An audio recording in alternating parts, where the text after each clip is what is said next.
One of the biggest side effects that people are scared of when thinking about steroids is hair loss. And in this video, we will break down exactly how hair loss in men works, why it happens, even for natural people, even if you are not taking steroids or don't plan to use them. This video will help you to prevent hair loss, to not go bald, because I will explain every single pathway that hair loss happens. So let's start.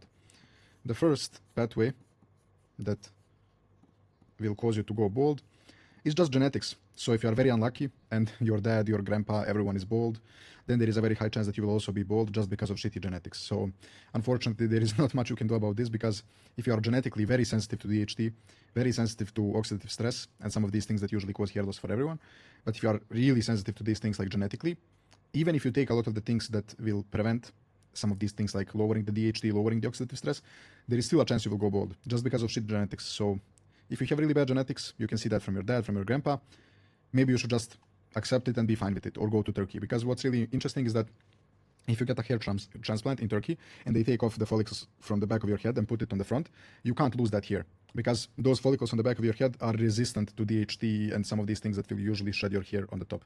So if you get a hair transplant, that's usually a really good solution. If you just have shit genetics and you will lose the hair regardless, in that case, hair transplant is a pretty good idea. So that's the male pattern baldness, androgenic alopecia, and that's just mostly genetic. And as you can see here, like, steroids don't create hair loss. But if you're genetically predisposed and you would go bald at 30, if you start steroids at 20, maybe you go bald by 25. So the steroids will just make it quicker. But now we will go into why and how to prevent that. So the next thing here is the DHT pathway. So this is the biggest one. This is the most important thing for hair loss. And that's why mostly when you see someone that has like a huge, insane beard and is very hairy, he is bald or is going bald. Because DHT is a male androgen hormone that is derived from testosterone. So in your body, testosterone gets converted into DHT through 5-alpha reductase enzyme.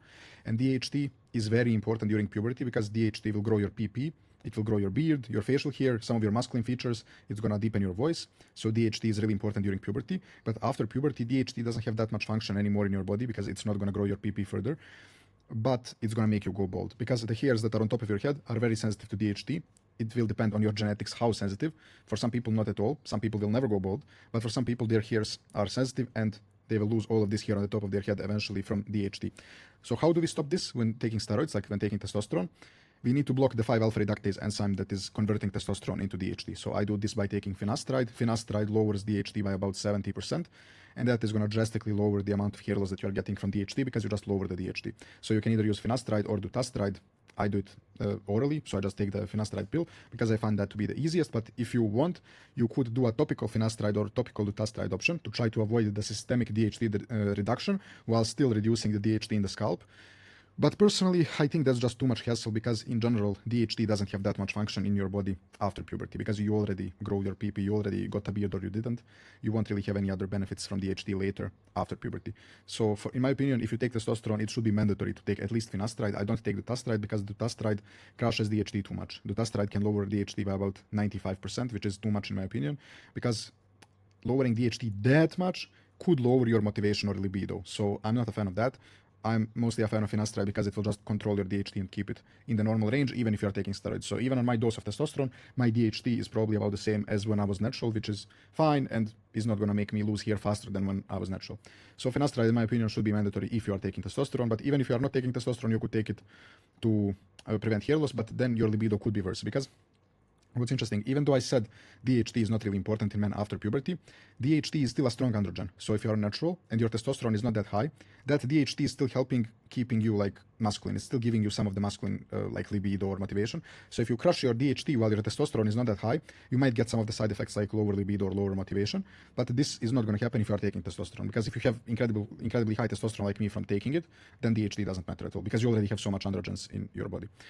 So some of the caveats is that these, like finasteride and dutasteride, is not going to stop hair loss from other things. Like if you take tren, or if you take masteron, or if you take winstrol, you will still lose hair. Finasteride or dutasteride are not going to stop that. So finasteride and dutasteride are only going to stop hair loss from testosterone converting into DHT. It's not going to stop hair loss from any other steroid, which we will get into right now. So the next thing here is the direct androgen binding. So DHT derivatives, tren, and topical anti-androgens that we will discuss as solutions for this. So DHT derivatives, which is steroids that are already they were already kind of DHT, like they are very similar to DHT, which is winstrol, masteron, primobolan, anavar. But anavar is mild. Anavar is not going to really make you lose hair. But masteron is, winstrol is, Superdrol is. So some of these very androgenic steroids that are DHT derivatives, they act very similar to DHT regarding some of these things for hair loss. So they will bind directly to your scalp and you will be losing hair really fast, and finasteride or dutasteride can't stop that.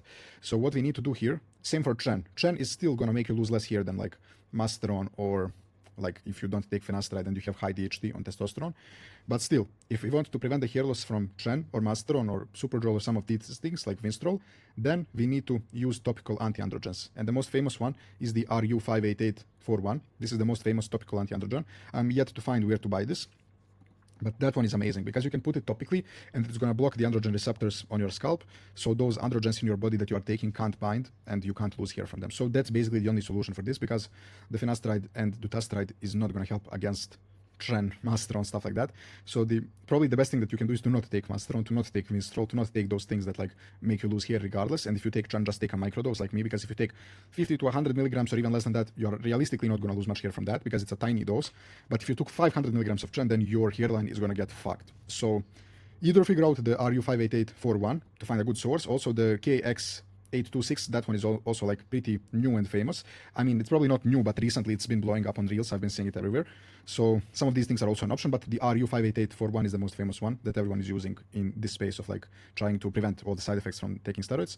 So yeah, that is a pretty good option, because the topical anti-androgen is just going to block the androgen receptors, and then those androgens like tren and vinstrol and masteron, they can't bind to your hair. Let's see what's next on the list. Scalp inflammation and oxidative stress. So I will be more focusing on the oxidative stress here because that's a really big thing. So I think I was discussing in a different video how there is some people that are natural, that just go to a hard university like electrical engineering, and they start losing their hair. They start going bald just from stress, from nothing else. And that just shows how important stress is and how you can literally go bald from stress. It's not even a joke. But steroids increase oxidative stress, the reactive oxygen species. And if you let this just be and you have more oxidative stress, you will be losing hair faster, because it's not only the DHT and the androgens that can make you lose hair, it's also the oxidative stress. So not only should you be chill and not be too stressed out for anything in life, but also you want to be controlling the oxidative stress from steroids. And you can do this by taking antioxidants like astaxanthin, NAC, vitamin C, vitamin E, but also injectable glutathione. So if you are taking these antioxidants, you will prevent that kind of hair loss from oxidative stress, which is really important. It's really a big thing. Like this thing here, like it wrote ketoconazole shampoo, how it's good against like scalp inflammation or whatever. So this shampoo I do recommend, but it's not going to make a huge difference in my opinion. The only thing that it helps drastically against is the dandruff that you could be getting, because steroids will increase the amount of oil that you have in your hair. Like your scalp is going to be more oily, and all of that oil sebum that is being produced more than before, it's feeding the yeast that's growing on your head, like the yeast that just normally lives on your skin. So if you use ketoconazole shampoo, you will kill that yeast and prevent dandruff and stuff like that that could be damaging your scalp and hair. So this shampoo is amazing. I'm using it. But is it going to make a massive difference? Probably not. But should you still use it? Definitely. You should still be using ketoconazole shampoo like 2 times a week, at least, in my opinion. Probably not more than 3 times, because it could make your scalp too dry. But yeah, in my opinion, the biggest thing here in this part is just the antioxidants. So the NAC supplement, the astaxanthin, probably the 2 best ones. Vitamin C, vitamin E, also amazing, but also injectable glutathione if you are using more steroids. So next time I will be using tren, I will be using injectable glutathione as well, which is the master antioxidant, the strongest antioxidant that we have in our body, and it's going to help the most against this kind of oxidative stress that can also cause hair loss. And not only hair loss, the oxidative stress can cause many other things as well as just aging, looking older. So that's what you also need to keep in mind. The next thing here on the list, let's see, is the actual hair regrowth. So this is really important. Basically, if you already started losing some hair, or you already lost a lot of hair, you also need to be thinking about regrowing the hair. Not only because these things are important to prevent the further hair loss, but you want to also be thinking about regrowing hair. And the best thing for that is minoxidil, because minoxidil is gonna, like, while the anti-androgens, like taking finasteride and taking the RU58841, like taking those things and the antioxidants, you are blocking, like it's a defense mechanism, like you are defending from further hair loss from all the androgens, DHT, all the bullshit. But you also need offense, which in this case is the growth stimulant by taking minoxidil. So you could be taking oral minoxidil, but I'm not personally doing that because I'm already hairy as fuck everywhere, and oral minoxidil grows hair everywhere. So it's gonna grow your hair on the scalp, and your beard probably, and your eyebrows, whatever, which is great, but it's also gonna grow body hair as well, everywhere. And I'm already hairy as fuck. I don't want to be hairy as a monkey, so that's why I'm not taking the oral minoxidil. And I'll be starting to take soon the topical minoxidil. I think it's 5% topical minoxidil. I'm just gonna be putting it here on the sides and like on the top. Even though my hair is already good, you always want to be, because minoxidil takes time to work. I think it takes like 6 months to actually see any kind of noticeable result. And also you need to be taking it for at least a few years before those new hairs that you get from minoxidil actually become permanent. If you just take it for a year and then stop, you will lose those extra hairs that you got. So I will be taking the minoxidil for the extra regrowth, which is really nice. And also the last thing here I think is just boosting the minoxidil by doing derma rolling as well. I think that's the last thing. Yeah, so micro needling, derma rolling, basically you will just make the minoxidil work better. Because if you do the derma rolling, which is just like 500 tiny 0.5 millimeter needles on a roller, and you just roll that on your scalp or your beard or whatever, and that is gonna, like, it's written here. I can't bother reading it, but these things just make the blood flow to your follicles much better, and that will improve the growth of the new hairs and stuff like that. So yeah, minoxidil and derma rolling is basically the only thing that you can do for hair regrowth. So you don't have to do this only for the hair, you can even do this for the beard if you want to grow a beard. So you could be doing minoxidil and derma rolling for your beard, you could be doing it for your eyebrows, but you could be also doing it just on the sides of your hair to grow more hair there, so your hair looks thicker there.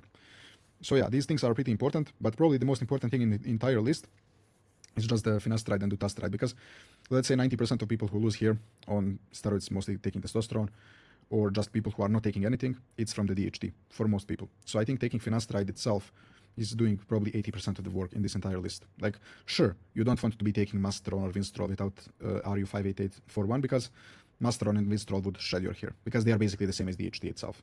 They are very similar to DHT itself regarding the hair. So it's basically you are taking additional DHT if you are taking those things.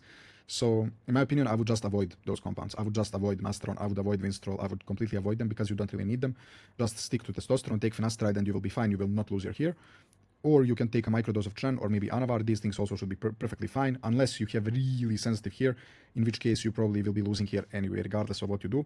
So you shouldn't be that worried. But if, like me, you have like average genetics, it's not like you are going bald, you are like fine, but like my dad and grandpa, like they did lose some hair, so it's like average genetics probably for the hair, then you should be doing some of these things to just not lose hair faster than that. Because if my genetics are fine and I would be going bald by maybe 35 or 40, I don't want to go bald by 25.